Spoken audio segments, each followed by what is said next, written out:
हाँ जी, कैसे हैं आप लोग? सब ठीक ठाक, कुशल मंगल।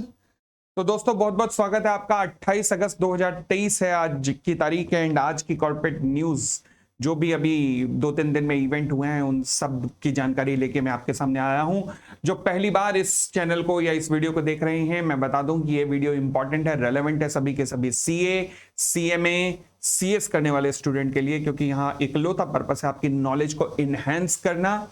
और अगर आप कॉर्पोरेट इवेंट्स पे ध्यान नहीं दे पाते हैं तो इस वीडियो के थ्रू आपको उन सभी इवेंट्स की जो कि आपके आसपास घटित हुए हैं या कॉर्पोरेट वर्ल्ड में घटित हुए हैं उन सब की जानकारी आप तक पहुंचाना, ताकि आपके अंदर वो एक्स्ट्रा फैक्टर जो आज की डेट में इंडस्ट्री में जाने के लिए जरूरी है वो एक्स्ट्रा फैक्टर आपके अंदर आ सके। ठीक है जी, तो चलिए जी हम शुरुआत करते हैं इस हफ्ते के या इस हफ्ते में अभी तक हुए कॉर्पोरेट इवेंट की। इससे पहले कि हम आगे बढ़े, एक छोटी सी न्यूज सभी के सभी सीए इंटर के स्टूडेंट्स के लिए कि सीए इंटर के लिए लिस्ट ऑफ इंपॉर्टेंट क्वेश्चंस इस बार जारी होगी 15 सितंबर को, जिसमें टॉप 100 क्वेश्चंस होंगे जो कि द मोस्ट एक्सपेक्टेड क्वेश्चंस कहलाएंगे नवंबर 23 के लिए। पिछली बार से हमने ये चलन शुरू किया था और पिछली बार जो स्टूडेंट्स का ही फीडबैक आया था वो बहुत अच्छा था। इनफैक्ट कुछ स्टूडेंट्स ने जो लिखा था कि अराउंड 92% मार्क्स का आपकी इस लिस्ट में से आया है एंड अच्छी बात है। तो इसी को देखते हुए अब ये परंपरा शुरू कर दी गई है और ये लिस्ट अब आपको वेबसाइट पे मिल जाएगी। बट अगर आप मुझसे पढ़े हुए हैं, हमारे पिछले कभी भी स्टूडेंट रहे हैं, तो आपके लिए एक स्पेशल जो स्कीम होगी वो आपको दे दी जाएगी आपके रिस्पेक्टिव टेलीग्राम चैनल्स पर। ठीक है जी, तो चलिए ये स्कीम लॉन्च होगी 15 सितंबर, फिलहाल वेबसाइट के ऊपर आ चुकी है। आगे बढ़ते हैं तो आज की सबसे पहले हम कॉर्पोरेट न्यूज में आते हैं। सबसे पहली कॉर्पोरेट न्यूज हमारे पास है, बड़ी अजीब सी न्यूज लगी जब मैंने ये सुना कि जी पावर ने बीएचईएल को लेकर, भारत हेवी इलेक्ट्रिकल लिमिटेड को लेकर इंसॉल्वेंसी की पिटीशन फाइल की थी।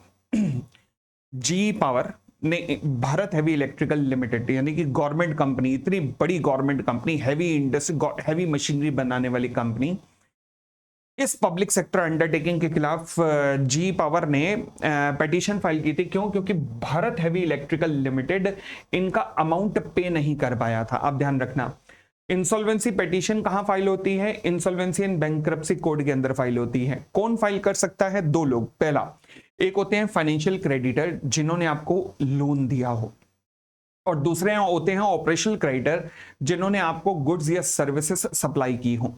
तो जीई वालों ने क्या किया था, बीएचईएल को एक कॉन्ट्रैक्ट मिला था तमिलनाडु में, उस तमिलनाडु में कॉन्ट्रैक्ट के अंदर इन्होंने सब कॉन्ट्रैक्ट किया होगा जी पावर को, और जी पावर ने वो सब कॉन्ट्रैक्ट परफॉर्म किया था। बट जब पेमेंट मांगी तो बीएचईएल ने डिफॉल्ट कर दिया पेमेंट में। क्यों? क्योंकि वो कॉन्ट्रैक्ट ही एक्चुअल में वो जो प्रोजेक्ट चल रहा था उस पर रोक लगी हुई है, इन्वायरमेंटल इश्यूज वगैरह हैं जिसके कारण से उसे रोक लगी हुई है। बट फिलहाल बीएचईएल पेमेंट नहीं कर पाया जबकि काम तो हो चुका था। तो जीई पावर वालों ने केस डाल दिया इंसॉल्वेंसी के अंदर बीएचईएल के ऊपर। बट फिलहाल बीएचईएल ने कहीं ना कहीं सेटलमेंट करने की कोशिश की है, तो जिसकी वजह से जी वाले गए एनसीएलटी के पास और कहा, एनसीएलटी वालों देखो, अभी पिटीशन सबमिट ही हुई थी कि देखो हम चाहते हैं कि हम ये एप्लीकेशन विड्रॉ कर दें, और परंतु इन्होंने वादा किया है पेमेंट करने को और अगर ना किया तो एप्लीकेशन दोबारा सबमिट कर देंगे। तो एनसीएलटी ने कहा है कोई दिक्कत नहीं, आप एप्लीकेशन विड्रॉ कर सकते हो और दोबारा से आप एप्लीकेशन डाल सकते हो अगर इन्होंने पेमेंट नहीं की। अब नॉर्मली ध्यान रखना, वैसे तो एप्लीकेशन एडमिट होने से पहले विड्रॉ होती है, एप्लीकेशन एडमिट होने से पहले विड्रॉ होती है। बट एक बार एप्लीकेशन एनसीएलटी में एडमिट हो गई, वो कब एडमिट होती है? एप्लीकेशन फाइल करने के 14 दिन के अंदर अंदर। और अगर एक बार एप्लीकेशन ये एडमिट हो गई तो उसके बाद सबसे पहले कमिटी ऑफ क्रेडिटर बनाई जाती है। कितने दिन के अंदर बनाई जाती है? नॉर्मली 30 दिन के अंदर अंदर एक कमिटी ऑफ क्रेडिटर बना दी जाती है। एक बार कमिटी ऑफ क्रेडिटर बन गई तो फिर एप्लीकेशन विड्रॉ नहीं हो सकती, चाहे सेटलमेंट हो जाए, जब तक कि 90% इन वैल्यू ऑफ द क्रेडिटर अपने एग्रीमेंट ना कर लें कि हां हमें कोई ऑब्जेक्शन नहीं है 90% इन वैल्यू।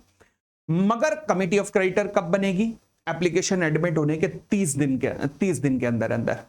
उसी पीरियड में अगर कमिटी ऑफ क्रेडिटर बनने से पहले पहले एप्लीकेशन विड्रॉ करना चाहते हो तो कमिटी ऑफ क्रेडिटर तो बनी नहीं, तो 90% की कंसेंट नहीं चाहिए, एप्लीकेशन एडमिट हो चुकी है, तो खाली ट्राइब्यूनल की अप्रूवल से भी आप विड्रॉ कर सकते हो। तो ये फेज समझना, ये फेज कहां पर आया होगा? CMA final, CS executive, CA final, सभी बच्चों ये ध्यान से सुनना, इंसॉल्वेंसी एंड बैंक्रप्सी कोड के अंदर क्या एप्लीकेशन एडमिट होने से पहले विड्रॉ हो सकती है।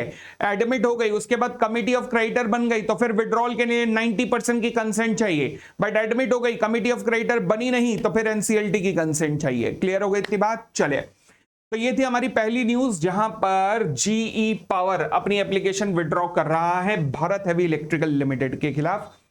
दूसरी न्यूज आती है, अगेन दूसरी न्यूज बड़ी अजीब न्यूज है यार, ये सुन के भी अजीब लगता है कि हो क्या रहा है।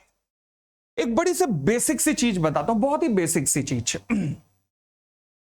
अगर एक कंपनी दूसरी कंपनी को टेक ओवर करती है और टेक ओवर करने के बाद जो मर्ज होने वाले दोनों मर्ज हुआ कंपनियों का, और अगर उनके टर्नओवर या नेटवर्थ एक प्रिस्क्राइब क्राइटेरिया को टच करती है, एक लिमिट को टच करती है, जो लिमिट दी हुई है section 5 of competition commission of India act के अंदर, section 5 of the competition commission of India act के अंदर एक लिमिट दी गई है। अगर आप उस लिमिट को टच करते हो तो फिर आपको दूसरी कंपनी को टेक ओवर करने से पहले भारत के कंपटीशन कमीशन ऑफ इंडिया की अप्रूवल चाहिए होगी। यह हमारा कॉन्सेप्ट है, यह हमारा कानून है।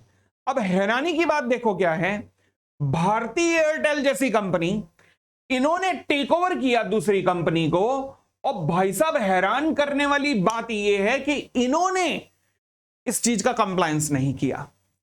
तो रिजल्ट क्या हुआ, अब इनके ऊपर सीसीआई यानी कि कंपटीशन कमीशन ऑफ इंडिया ने 1 करोड़ रुपए की पेनल्टी लगाई है। मैं दोबारा बता दूं, जो छोटे छोटे बच्चे हैं, सीए इंटर वाले हैं, सीएमए इंटर वाले हैं, सीएस एग्जीक्यूटिव वाले हैं, एक बार, और या फिर फाउंडेशंस के स्टूडेंट हैं, मैं दोबारा बता दूं, भारत में कानून है कि अगर एक कंपनी दूसरी कंपनी को टेक ओवर करती है या मर्जर करती है, और दोनों कंपनीज के मर्ज होने के बाद जो एंटिटी बनती है, अगर उसके टर्नओवर या नेटवर्थ एक सर्टेन क्राइटेरिया को, क्राइटेरिया कितना है मतलब अलग अलग जगह है, कुछ जगह 2000 करोड़, कुछ जगह 6000 करोड़, कुछ जगह 4 बिलियन, कुछ जगह 1 बिलियन, अलग अलग क्राइटेरिया है, समझना। तो फिलहाल अगर उस क्राइटेरिया को टच करती है जो कि section 5 of the competition commission of India में लिखा हुआ है, तो आपको टेक ओवर करने से पहले कंपटीशन कमीशन ऑफ इंडिया की अप्रूवल चाहिए। और हैरानी की बात, भारतीय जैसी कंपनी ने अप्रूवल नहीं ली थी, जिसके कारण कंपटीशन कमीशन ऑफ इंडिया ने इनके ऊपर 1 करोड़ रुपए की पेनल्टी ठोक दी है। ओके, अगली न्यूज पर आते हैं। अब हैरानी की बात है कि भाई ये कहां गए कंपनी के सीएफओ, कहां गए कंपनी के सीएस, कहां गए कंपनी के सीएमए, ये सजेशन देने के लिए नहीं बैठे क्या? आप देख रहे हैं लिखा हुआ लॉ कुछ हो रहा है, चल कुछ हो ही रहा है, भगवान ही मालिक है इन कॉर्पोरेट्स का भी। चलो जी आगे आते हैं अगली न्यूज को लेकर। एनसीएलटी, हाँ जी, ये मैंने पिछली बार भी ये न्यूज कवर की थी कि जहां हमारी एक एयरलाइन जो कि डूबी थी, जेट एयरवेज, जिसको कैनेडियन बेस्ड एक कंसोर्शियम आया था, जलान कालरॉक ग्रुप, उन्होंने टेक ओवर किया था। बट ये जलान कालरॉक ग्रुप भी अपने वादे पर पूरा नहीं उतर पाया था। इन्होंने 31 अगस्त तक 350 करोड़ रुपए पे करने थे जेट एयरवेज के जो लेंडर हैं उनको, क्योंकि जब इन्होंने टेक ओवर किया जेट एयरवेज को, तो फिर जो क्रेडिटर थे उनको पेमेंट करनी थी। तो अब इन्होंने 350 करोड़ रुपए की पेमेंट करनी थी, जो नहीं कर पा रहे थे ये। इसके लिए एक्सटेंशन मांगी थी इन्होंने, किससे? एनसीएलटी से, कि हमें थोड़ी एक्सटेंशन दे दो। तो फाइनली एनसीएलटी नहीं, एनसीएलटी, यानी कि एनसीएलटी एक होता है, एक होता है एलटी के ऊपर एलएटी, मतलब उसकी appellate tribunal, national company law appellate tribunal ने जलान कालरॉक ग्रुप को 30 सितंबर तक का टाइम दे दिया है कि जो 350 करोड़ रुपए आप जेट एयरवेज के लेंडर्स को देने वाले थे, जो ड्यू थे, परंतु जो आप नहीं दे पाए, हम उसके लिए आपको 1 महीने का वक्त और देते हैं कि इस पेमेंट को क्लियर कर लो। ठीक है। अगली जो न्यूज है ना, उससे पहले सुनना, तुम इसलिए सुनना क्योंकि मैंने बहुत सुनी थी। हिडनबर्ग की जब रिपोर्ट आई तो मैं यहां खड़ा होकर रोज के रोज अदानी सीरीज बना रहा था। उन दिनों में अदानी का शेयर रोज 5% गिर जाता था। मैं सीरीज बनाता था कि घबराओ नहीं, घबराना नहीं, घबराना नहीं, चिंता मत करो, सब वापस आएगा, सब वापस आएगा। और मुझे नीचे कमेंट में पड़ती थी गालियां, अरे पोपली, अरे तेरी तो, अरे ये क्या कर रहा है, अरे क्या कह रहा है लोगों को, अदानी इन्वेस्ट करने लायक है, क्या क्या कर रहा है पोपली। बहुत सुना। खैर शेयर ₹1,000 से वापस आ गया 26-2700 दोबारा टच भी कर गया, कितने 6 महीने के अंदर अंदर। सेबी की रिपोर्ट चल रही थी, इन्वेस्टिगेशन चल रही थी। सेबी ने अपनी इन्वेस्टिगेशन रिपोर्ट सुप्रीम कोर्ट में सबमिट कर दी है, बट कुछ इंटरनल सोर्सेस जो ये न्यूज़पेपर कहीं से पकड़ के लाए हैं वो बताते हैं कि सेबी की रिपोर्ट में अदानी ग्रुप को लगभग क्लीन चिट दे दी गई है। अच्छा, मैं आपको एक बात भी और कहना चाहूंगा। मैं एक फिल्म देखी थी अभी जो रिसेंटली अक्षय कुमार की आई थी, पृथ्वीराज चौहान।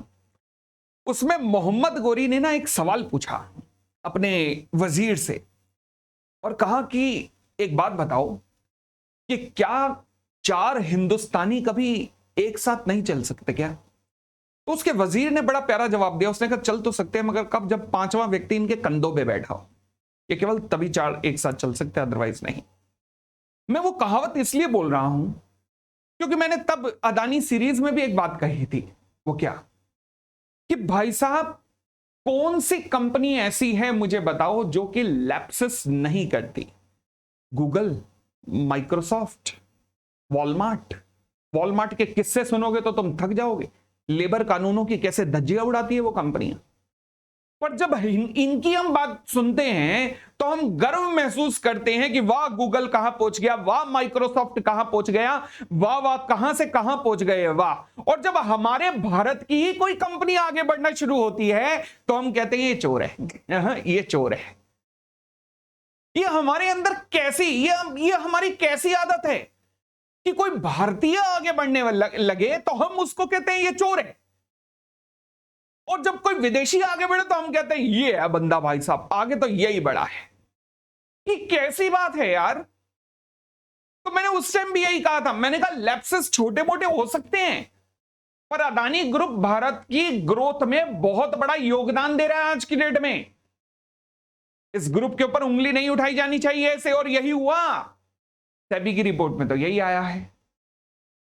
तो सेबी ने अपनी रिपोर्ट में, अगर इन न्यूज की बिलीव करें, अभी खैर फिलहाल सुप्रीम कोर्ट को ये सबमिट हुई है रिपोर्ट, और अभी देखना पड़ेगा सुप्रीम कोर्ट जब अपने डिसीजन में इस रिपोर्ट को कंसीडर करेगा। मगर इस रिपोर्ट के सबमिट होते ही एक व्यक्ति ने क्या किया है, 600 करोड़ रुपए के अदानी एंटरप्राइज लिमिटेड बाय कर लिए हैं। 600 करोड़ रुपए का अदानी एंटरप्राइज के शेयर डेरिवेटिव्स में बुक कर लिए हैं। यानी कि वो उसे पता है कि क्लीन चिट मिलने वाली है अगले कुछ दिनों में, इसलिए वो पहले से ही शेयर लेके बैठ गया है। ये आज की अपडेट है। तो फिलहाल चाहे जो भी हो, अदानी की अब रिपोर्ट जब भी खुलासा, जब भी सुप्रीम कोर्ट करेगा अपने डिसीजन में तो करेगा, जब क्लीन चिट दे देगा खैर उसके बाद शेयर का मूवमेंट देखने लायक होगा। मगर अगेन बता दूं कि ये चैनल कोई भी शेयर में इन्वेस्ट करने की सजेशन नहीं देता। यहां पर केवल खबरों का एनालिसिस किया जाता है, न्यूज का एनालिसिस किया जाता है और एनालाइज करके आपके सामने रखा जाता है। तो यहां पर शेयर की एडवाइस नहीं दे रहा मैं, आप केवल एनालिसिस को एंजॉय कीजिए। और अगर आपने अभी तक चैनल को लाइक नहीं कीजिए तो लाइक कर दीजिएगा, और हो सके तो अपने मित्रों को सब्सक्राइब भी करवा दीजिएगा उनके साथ शेयर करके। तो चलिए, हम ऐसी ही न्यूज के साथ आपके साथ मिलते रहेंगे, और मजेदार न्यूज जैसे जैसे इंडस्ट्री में आती जाएंगी वो मैं आपके सामने लाता रहूंगा। तो आज की खबरों के साथ मैं अमित पोपली बहुत बहुत धन्यवाद कहता हूं आपको। खुश रहिए। Thank you, bye bye, take care.